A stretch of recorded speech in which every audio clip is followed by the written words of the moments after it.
नमस्कार, मैं हूं आपके साथ सोनल मुदगिल और आप देख रहे हैं स्पोर्ट्स डगआउट। और आज स्वतंत्रता दिवस के इस पावन अवसर पर आप सभी को हमारी ओर से बहुत बहुत शुभकामनाएं।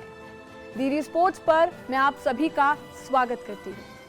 हमारी यही कोशिश रहेगी कि हम आपको खेल जगत से जुड़ी बड़ी टॉप स्टोरीज, आखिर क्रिकेटर्स की कुछ दिलचस्प कहानियां और देश और दुनिया से जुड़ी बड़ी स्पोर्ट्स की खबरें हम आप तक पहुंचाएंगे। हमारे इस नए शो में आपको हर एक दिलचस्प कहानियां, इंटरेस्टिंग स्टोरीज और फैक्ट्स सब कुछ दिखेंगे। तो आइए शुरुआत करते हैं आज की प्रमुख सुर्खियों के साथ।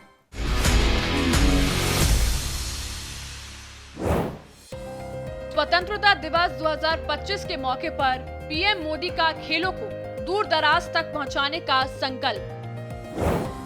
राष्ट्रपति द्रौपदी मुर्मू ने भारत की शतरंज उपलब्धियों की तारीफ और खेल सुधारों की सराहना की। बुच्ची बाबू टूर्नामेंट 2025 महाराष्ट्र की 17 सदस्यीय टीम में ऋतुराज गायकवाड़ और पृथ्वी शॉ शामिल। इटली के मैथ्यू बेरेटिनी ने यूएस ओपन 2025 से नाम वापस लिया। अंकिता ने महिलाओं की 2000 मीटर स्टीपल चेज में राष्ट्रीय रिकॉर्ड तोड़ते हुए यरूशलेम ग्रैंड स्लैम जीता। स्वतंत्रता दिवस के मौके पर लाल किले की प्राचीर से प्रधानमंत्री नरेंद्र मोदी ने देशवासियों को संबोधित किया। उन्होंने अपने भाषण में खेल को बढ़ावा देने के लिए और साथ ही दूर दराज इलाकों में खेल की संस्कृति पहुंचाने का भी जिक्र किया। और इसी के साथ पीएम मोदी ने यह भी कहा कि खेलो इंडिया ने न केवल जड़ों से प्रतिभाओं को निखारा है, बल्कि खेल इंफ्रास्ट्रक्चर को भी सक्षम बनाया है। जी हाँ, आइए देखते हैं कि आखिर क्या कहा पीएम मोदी ने खेलों के भविष्य को लेकर।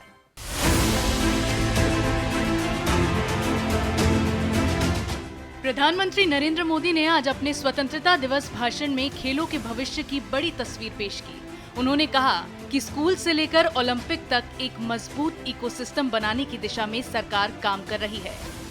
उन्होंने इस बात पर भी जोर दिया कि आज अगर बच्चे खेलों की ओर रुचि दिखाते हैं तो माता पिता गर्व महसूस करते हैं और ये भारत के उज्जवल भविष्य का शुभ संकेत है। एक जमाना था जहाँ बच्चे खेल में अगर समय लगाते हैं तो माँ बाप ज्यादा पसंद नहीं करते थे। आज एकदम से उलट गया है। अगर बच्चे खेलकूद में आगे आते हैं, रुचि लेते हैं, तो माँ बाप गर्व से भर जाते हैं। मैं इसे एक शुभ संकेत मानता हूँ। मेरे देश के परिवार के अंदर खेल को प्रोत्साहन का वातावरण मैं देखता हूँ, मेरा मन गर्व से भर जाता है। मैं इसे देश के भविष्य के लिए बहुत शुभ संकेत मानता हूँ। प्रधानमंत्री ने जोर दिया कि खेलो इंडिया जैसी पहलों ने जमीनी स्तर से प्रतिभाओं को तराशा है और देश के स्पोर्ट्स इंफ्रास्ट्रक्चर को मजबूत बनाया है। उन्होंने कहा कि कई दशक बाद भारत में खेल नीति को नए सिरे से लागू किया जा रहा है ताकि खेल जगत का समग्र विकास हो सके। इस खेल को बढ़ावा देने के लिए हमने नेशनल स्पोर्ट्स पॉलिसी कई दशकों के बाद हम देश में खेलो भारत नीति को लेकर के आए हैं ताकि एक खेल जगत का सर्वांगीण विकास का प्रयास हो। स्कूल से लेकर के ओलंपिक तक हम एक पूरा इकोसिस्टम डेवलप करना चाहते हैं, चाहे कोचिंग की व्यवस्था हो, फिटनेस की बात हो, खेल के मैदान हो, खेल की व्यवस्थाएं हो, खेल के लिए आवश्यक साधन हो, लघु उद्योगों को भी खेल के साधन बनाने में मदद करने की बात हो। यानी एक प्रकार से पूरा इकोसिस्टम हम दूर दराज के बच्चों तक पहुंचाना चाहते हैं। पीएम मोदी ने ये भी कहा कि भारत न केवल प्रतिभाओं को तराश रहा है, बल्कि बड़े खेल आयोजनों की मेजबानी की ओर भी बढ़ रहा है। हाल ही में भारत ने 2036 ओलंपिक खेलों की मेजबानी के लिए औपचारिक दावेदारी पेश की है। स्पष्ट है कि प्रधानमंत्री मोदी के विजन के केंद्र में स्पोर्ट्स इंडिया का सपना है, जहां हर बच्चा खेल पाए, हर खिलाड़ी चमक पाए और भारत विश्व खेल मंच पर अपनी मजबूत पहचान बनाए। स्वतंत्रता दिवस की पूर्व संध्या पर देश की राष्ट्रपति द्रौपदी मुर्मू ने भी राष्ट्र को संबोधित किया। उन्होंने अपने संदेश में शतरंज की उपलब्धियों की सराहना करते हुए कहा कि देश खेलों के क्षेत्र में एक बड़े बदलाव की दहलीज पर खड़ा है। नए आत्मविश्वास से भरपूर हमारे युवा खेल जगत में अपनी पहचान बना रहे हैं। उदाहरण के लिए शतरंज में आप भारत के युवाओं का जैसा वर्चस्व है वैसा पहले कभी नहीं था। राष्ट्रीय खेल नीति 2025 में निहित विजन के अनुरूप हम ऐसे आमूल बदलाव की परिकल्पना कर रहे हैं जिसके बल पर भारत एक वैश्विक खेल महाशक्ति के रूप में उभरेगा। हमारी बेटियां हमारे गौरव हैं। वे प्रतिरक्षा और सुरक्षा सहित हर क्षेत्र में अवरोधों को पार करके आगे बढ़ रहे हैं। खेलकूद को उत्कृष्टता, सशक्तिकरण और क्षमताओं का महत्वपूर्ण संकेतक माना जाता है। विश्व शतरंज चैंपियनशिप के लिए फीडे महिला विश्व कप का फाइनल मैच 19 वर्षों के भारत की एक बेटी और 38 वर्षों की एक भारतीय महिला के बीच खेला गया। ये उपलब्धि पीढ़ी दर पीढ़ी हमारी महिलाओं में विद्यमान विश्व स्तर की सतत उत्कृष्टता को रेखांकित करती है।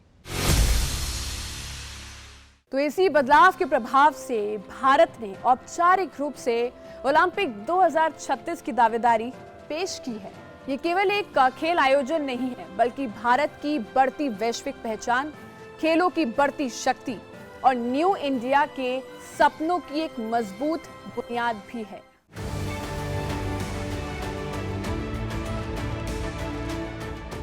पिछले कुछ वर्षों में भारत ने खेलों के मैदान पर अपनी पकड़ मजबूत की है। ओलंपिक पदकों की संख्या बढ़ी है, अंतर्राष्ट्रीय इवेंट्स की मेजबानी हुई है और अब बारी है दुनिया के सबसे बड़े खेल महाकुंभ की, ओलंपिक 2036 की। अभी से हम 2025 से इसकी सोच रहे, इसलिए मैं थैंक यू बोलना चाहती हूँ गवर्नमेंट ऑफ इंडिया को, साई को और मिनिस्ट्री को कि इतना पहले, मुझे लगता है पहली बार हुआ कि हम कोई गेम करने जा रहे हैं और इतने साल पहले से उसका प्रोग्राम बना रहे, रोड मैप बना रहे। जैसे जैसे रोड मैप बन रहा है, एक नई सोच, नई तैयारी के साथ भारत खुद को ओलंपिक मंच के लिए तैयार कर रहा है। ओलंपिक की मेजबानी कोई आसान काम नहीं है। इसमें इंफ्रास्ट्रक्चर, लॉजिस्टिक्स, सुरक्षा, पर्यावरण और सबसे अहम इंटरनेशनल स्टैंडर्ड्स की जरूरत होती है। It's in the right direction. Of course, the nitty-gritties will have to be carefully charted out. It's a humongous Herculean task that has been put on the table, and it will require a lot of collective effort to get this done. ये सामूहिक प्रयास ही भारत को 2036 में Olympic की चमक के करीब ला सकता है। भारत आज दुनिया के सबसे युवा देशों में है। खेल सिर्फ मैदान में नहीं, बल्कि एक राष्ट्र निर्माण की प्रक्रिया में भी योगदान करते हैं। Because India is such a big nation and youthful nation, and we should get more number of medals. We should get 2036 Olympics to India, but that's getting Olympics is just one thing. But on the way, how to progress so that the country also becomes a very powerful sporting nation. Bharat का Olympic सपना सिर्फ एक event तक सीमित नहीं है। ये एक नई सोच, एक नई दिशा और वैश्विक ताकत बनने की ओर उठाया गया कदम है। ओलंपिक 2036 की मेजबानी के लिए मुकाबला तेज हो चुका है। दावेदार कई हैं, लेकिन विजेता सिर्फ एक होगा। आज भारत अपना 79वां स्वतंत्रता दिवस मना रहा है। अब ऐसे में खेल जगत से जुड़ी कुछ तमाम तस्वीरें भी सोशल मीडिया पर वायरल हो रही है। ऐसे में इंडियन क्रिकेट के हेड कोच गौतम गंभीर ने भी अपनी सोशल मीडिया पर तिरंगे की पोस्ट करते हुए लिखा, मेरा देश, मेरी पहचान, मेरी जिंदगी। और वहीं पर उनके साथी इरफान पठान ने भी देश को स्वतंत्रता दिवस की शुभकामनाएं दी है। और किसने क्या लिखा है, चलिए आपको दिखाते हैं हमारे खास सेगमेंट सोशल मीडिया बस में।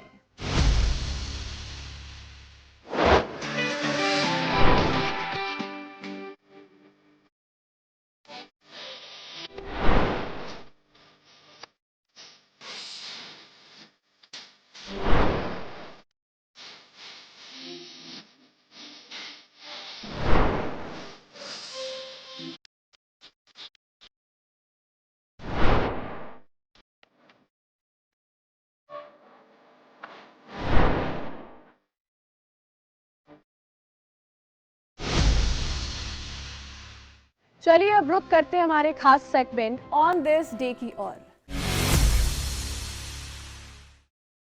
आज का दिन वैसे भी हम सभी के लिए एक ऐतिहासिक दिन है और खेल जगत की बात करें तो 15 अगस्त एक खास महत्व रखता है। आज ही के दिन यानी 15 अगस्त 1889 को कोलकाता में मोहन बागान स्पोर्टिंग क्लब की स्थापना हुई थी। एशिया के सबसे पुराने फुटबॉल क्लबों में शुमार मोहन बागान का सफर मार्बल पैलेस से शुरू हुआ। हरे और मरून रंग की जर्सी पहनकर खेलने वाला ये क्लब भारतीय फुटबॉल की धड़कन बना। सबसे ऐतिहासिक पल आया साल 1911 में, जब IFA शील्ड फाइनल में मोहन बागान ने ईस्ट यॉर्कशायर रेजिमेंट को 2-1 से हराया। अपनी गौरवशाली यात्रा में मोहन बागान ने अनगिनत खिताब जीते हैं। नेशनल फुटबॉल लीग 3 बार, आई लीग 2 बार, इंडियन सुपर लीग 2 बार, साथ ही 2 बार ISL शील्ड, फेडरेशन कप में रिकॉर्ड 14 खिताब। तो बारी अब हमारे अगले सेगमेंट यानी कि स्पोर्ट्स रैप की, जिसमें हम आपको दिखाएंगे देश और दुनिया के खेल जगत से जुड़ी बड़ी खबरें तेज रफ्तार के साथ।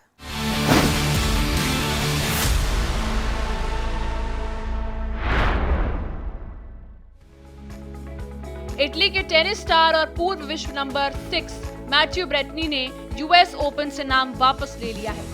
विंबलडन के बाद से चोट के चलते कोर्ट से दूर थे।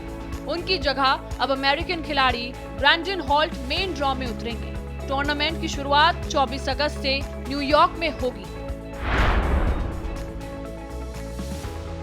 अमेरिकी स्टार कोको गाफ ने सिंसिनाटी ओपन के क्वार्टर फाइनल में जगह बना ली है। उन्होंने इटली की लूसिया ब्रॉन्जेंटी को सीधे सेटों में 6-2, 6-4 से हराया। अब गॉफ का सामना होगा जैस्मीन पाउलिनी से। सिंसिनाटी ओपन 2025 में डिफेंडिंग चैंपियन यानिक सिनर का जलवा जारी है। उन्होंने क्वार्टर फाइनल में फेलिक्स आगर एलियासिम को सिर्फ 71 मिनट में 6-0, 6-2 से हराया। ये सिनर की लगातार 25वीं हार्डकोर जीत है और टूर्नामेंट में लगातार 8वीं जीत।